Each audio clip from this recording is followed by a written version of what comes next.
Sobat Republika, banyak yang menganggap tidur itu adalah ibadahnya orang berpuasa. Tidak sedikit yang melakukannya. Bener gak sih? Untuk ngebahas soal itu, kita bakal ngobrol bareng Kak Syahrudin El Fikri, General Manager Penerbit Republika. Assalamualaikum Kak Syah. Waalaikumsalam warahmatullahi wabarakatuh. Kak Syah, Ya. kayaknya saya juga dulu pernah melakukannya. Saya selalu menganggap, bukan selalu ya, saya pernah menganggap kalau tidur itu ibadahnya orang berpuasa, ya udah saya tidur aja seharian. Bener gak sih? Ya. Jadi mungkin selama ini kita menganggapnya bahwa tidur itu dianggap lebih baik dibandingkan perbuatan lain. Sehingga pada saat puasa kemudian orang-orang pada tidur. Dan ini juga terungkap dari salah satu perkataan ya, yang banyak kemudian menisbatkan kepada Rasulullah. Walaupun sebenarnya bukan hadis Rasulullah. Naumu sha'imin ibadatun. Jadi tidurnya orang yang berpuasa itu adalah ibadah. Ini kemudian dimaknai. Jadi kalau begitu lebih baik tidur, bahwa orang tidur pada saat bulan puasa itu jauh lebih baik dan dianggap ibadah. Maknanya bukan seperti ini. Jadi yang dimaksudkan tidur itu bukan tidur benar-benar tidur, berbaring kemudian ya udah tiduran, tidak melakukan aktivitas apapun. Yang dimaksudkan tidur dalam kalimat ini adalah tidur dari seluruh aktivitas yang dapat membatalkan puasa, yang tidur dari hal-hal yang mengurangi pahala puasa. Maka kemudian kalau kemudian kalimat ini naumu sha'imin ibadatun dimaknai sebagai tidurnya orang yang berpuasa itu adalah ibadah, ini salah kaprah. Tapi yang harusnya tadi adalah tidurnya adalah tidur dari hal-hal yang membatalkan puasa, tidur dari hal-hal yang mengurangi pahala puasa. Jadi ketika kita memasuki bulan suci Ramadan seperti ini, maka yang harus kita lakukan adalah bagaimana kita tidur dalam tanda petik. Tidur dalam artian tidak berkata bohong, tidak berkata dusta. Kemudian mata kita harus memelihara pandangan, tidur dari pandangan-pandangan negatif. Kemudian telinga kita harus tidur dari mendengarkan hal-hal yang negatif. Jadi hadis ini misalnya dianggap sebagai hadis, banyak orang yang mengatakan padahal ini adalah hadis dhaif gitu. Jadi yang dimaksudkan itu adalah tidur dalam artian tidur dari seluruh anggota badan dari perbuatan-perbuatan maksiat. Kalaupun ada orang yang tertidur pada bulan suci Ramadan, ya dia harus memaknai bahwa tidur itu adalah tidur dalam rangka mencegah dirinya dari perbuatan-perbuatan negatif. Kalaupun ingin memaknainya tidur itu ya. Nah, jangan sampai juga kemudian tidur sehari full. Jadi yang akhirnya karena tidurnya lama gitu ya, kemudian menyebabkan sholat subuhnya kelewat, sholat zuhurnya bablas, kemudian sholat asarnya kelupaan, bangun-bangun menjelang beduk maghrib gitu. Nah ini kan jadinya salah. Jadi tidak bisa kemudian disebut bahwa naumu sha'imin ibadatun, bukan di situ maknanya. Jadi tidur seperlunya saja sebagai bagian dari istirahat tubuh kita untuk ketika bangun nanti sudah fit lagi. Jadi bukan kemudian tidur sepanjang hari lalu malamnya begadang. Tidak ada aktivitas. Maka yang dimaksudkan dalam kalimat ini tadi adalah bagaimana ketika kita tidur, ya tidur kita dengan niat lillahi ta'ala, bahwa kita tidur untuk menjaga perbuatan-perbuatan kita. Tetapi tidurnya jangan lama. Bahwa lagi-lagi sayang sekali bulan suci Ramadan adalah bulan yang penuh keistimewaan. Bahkan di dalam sebuah hadis diungkapkan, man fariha bidukhuli Ramadan harramallahu jasadahu 'alan niran. Ketika ada orang ketika masuk bulan suci Ramadan kemudian dia bergembira, atau siapa yang bergembira dengan datangnya bulan suci Ramadan, harramallahu jasadahu 'alan niran, maka Allah Subhanahu wa taala akan mengharamkan jasadnya tersentuh api neraka. Nah, kalau misalnya sepanjang bulan Ramadan dia tidur, dia bukan bergembira. Jadi yang dimaksud bergembira di sini, fariha di sini adalah bagaimana dia memaknai Ramadan itu bulan yang sangat luar biasa. Dia memperbanyak amalia, bukan memperbanyak tidurnya. Jadi yang harusnya dimaksudkan tidur itulah tidur dari hal-hal yang negatif, tidur dari hal-hal yang Misalnya tadi mulut, dia harus tidur, Ya. berkata bohong, Ya. berkata kasar. Tapi tetap dia berkata dengan yang baik. Mata dia harus tidur. Tidurnya dalam bukan berarti tadi tidur benar-benar merem, tapi tidur mata itu adalah bagaimana dia tidak melihat hal-hal yang negatif.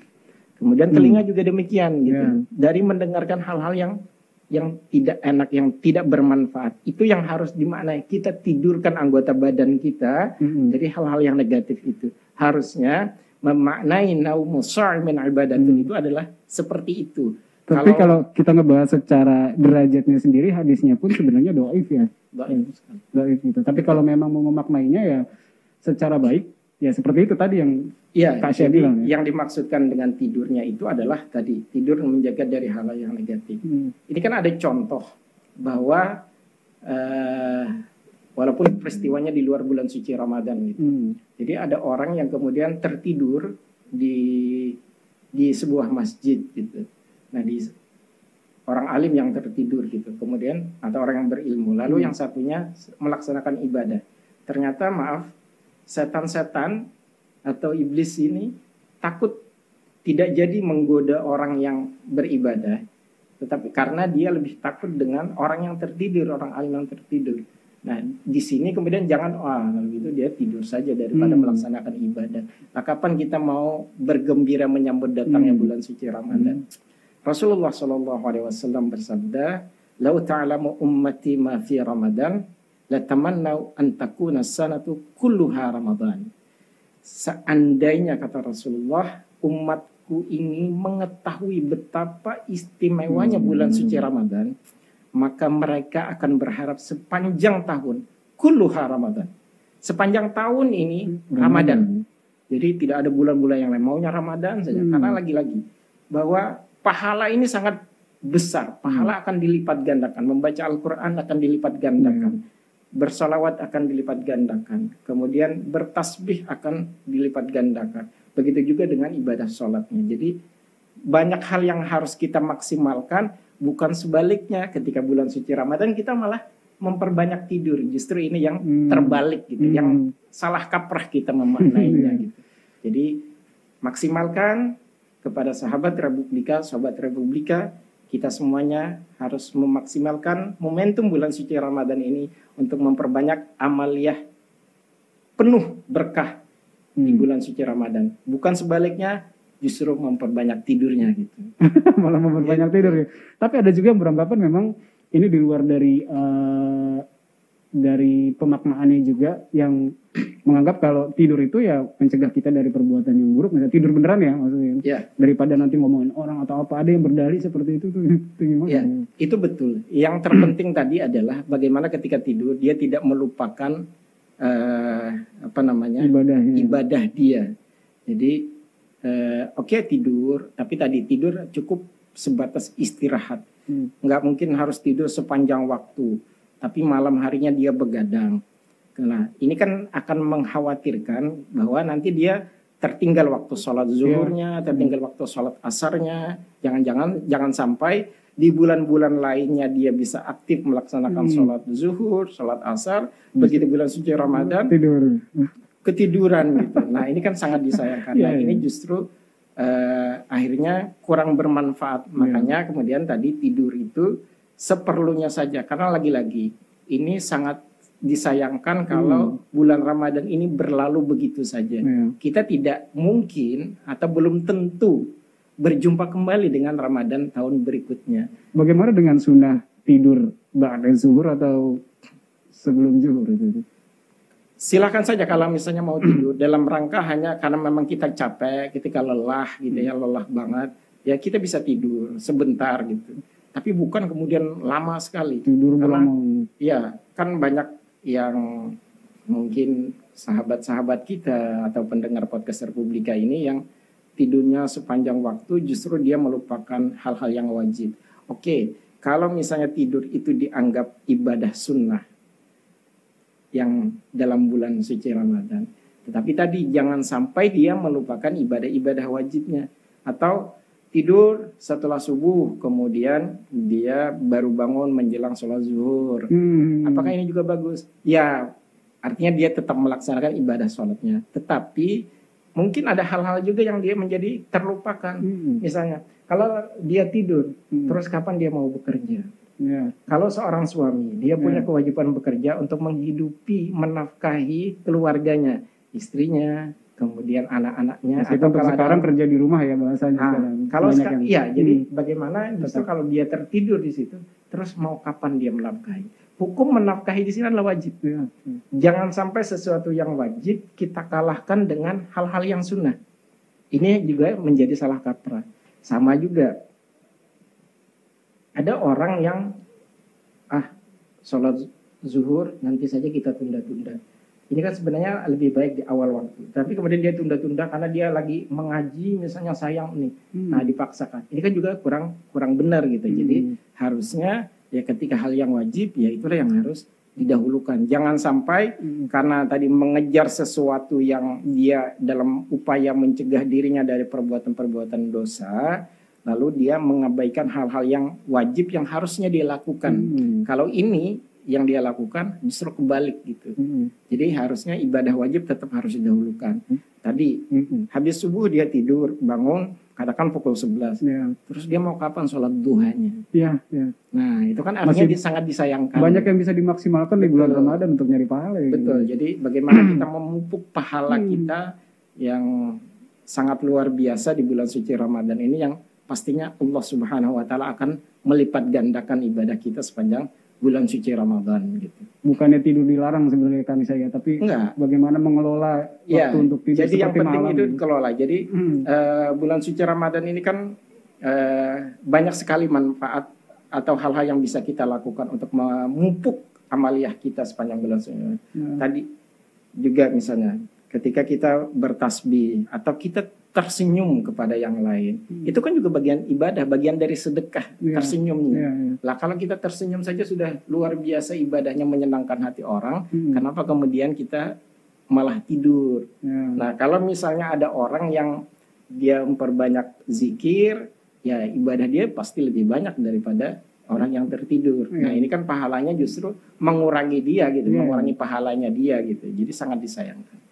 Ya, maksud saya bukan berarti tidak bisa tidur, karena tidur sendiri pun bagian dari kesehatan, menjaga kesehatan tubuh. Seperti, tapi kan waktu pengelolaan ya Kak saya sebenarnya. Badan kita ini kan perlu istirahat. Kan ada dicontohkan oleh Rasulullah SAW. Bukan dicontohkan, jadi pernah terjadi di zaman Rasulullah. Ada 3 orang sahabat yang mereka ibadahnya dia kepengen lebih banyak daripada yang lain. Yang satunya dia berpuasa setiap hari. Berpuasa setiap hari, dan kemudian bahkan malam hari pun dia juga mau berpuasa juga. Kata Rasulullah, bahasa kitanya ya, saya ini Rasul, yang ibadah saya akan lebih istimewa dibandingkan yang lain. Tetapi saya yang ibaratnya saya yang Rasul saja gitu, kata Rasulullah, masih tidur gitu, masih perlu istirahat gitu. Tidak mungkin saya. Dan ketika kemudian karena saya sanggup, boleh kamu sanggup, tetapi kesanggupan itu tetap ada batasnya. Ketika memang waktunya istirahat, ya harus dengan waktunya istirahat. Jangan juga full gitu. Terus yang satunya lagi, saya bisa terus melaksanakan sholat sunnah sepanjang waktu. Kata Rasulullah, ternyata ditegur juga bahwa silakan saja melaksanakan ibadah sholat sunnah, tetapi ingat juga ada waktu. Saya, kata Rasul, juga orang yang sangat diistimewakan, tetapi saya juga punya waktu yang untuk berhenti dari melaksanakan ibadah sholat sunnah, karena saya harus mengurusi, memberikan nafkah kepada keluarga. Artinya ada hal-hal yang sering dilanggar. Lalu ada juga salah satu sahabat yang dia bisa berjaga setiap malam, artinya dia melaksanakan ibadah sholat. Kata Rasulullah, seperlunya saja, karena badan kita ini lagi-lagi perlu istirahat. Sama dengan tadi, ketika kita melaksanakan ibadah di bulan suci Ramadan seperti ini, ketika kita mungkin karena lelah, ya udah kita tertidur. Itu hal alami yang tidak mungkin kita tolak. Gitu. Silakan saja tidur, tapi tadi tidurnya jangan juga sampai kebablasan, berlebihan seperti itu. Karena itu akan mengurangi pahala puasa kita. Kuncinya jangan berlebihan ya sebenarnya. Betul. Apapun sebenarnya. Jadi dalam hal makan pun kita juga tidak dianjurkan untuk berlebih-lebihan. Kulu washrabu wala tusrifu. Makanlah kalian, minumlah kalian, wala tusrifu. Jangan berlebih-lebihan. Jadi dalam hal makanan saja. Kalau orang suka makan, kemudian banyak sekali dia makan, itu kan akan mengganggu dia untuk beribadah kepada Allah, mendekatkan dirinya kepada Allah.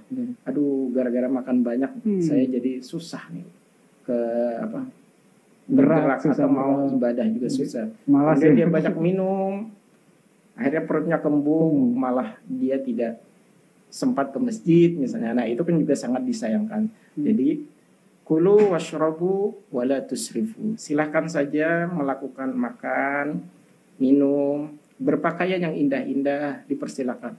Wala tusrifu. Jangan berlebih-lebihan gitu. Nah, puasa ini mengajarkan kepada kita untuk tadi tidur.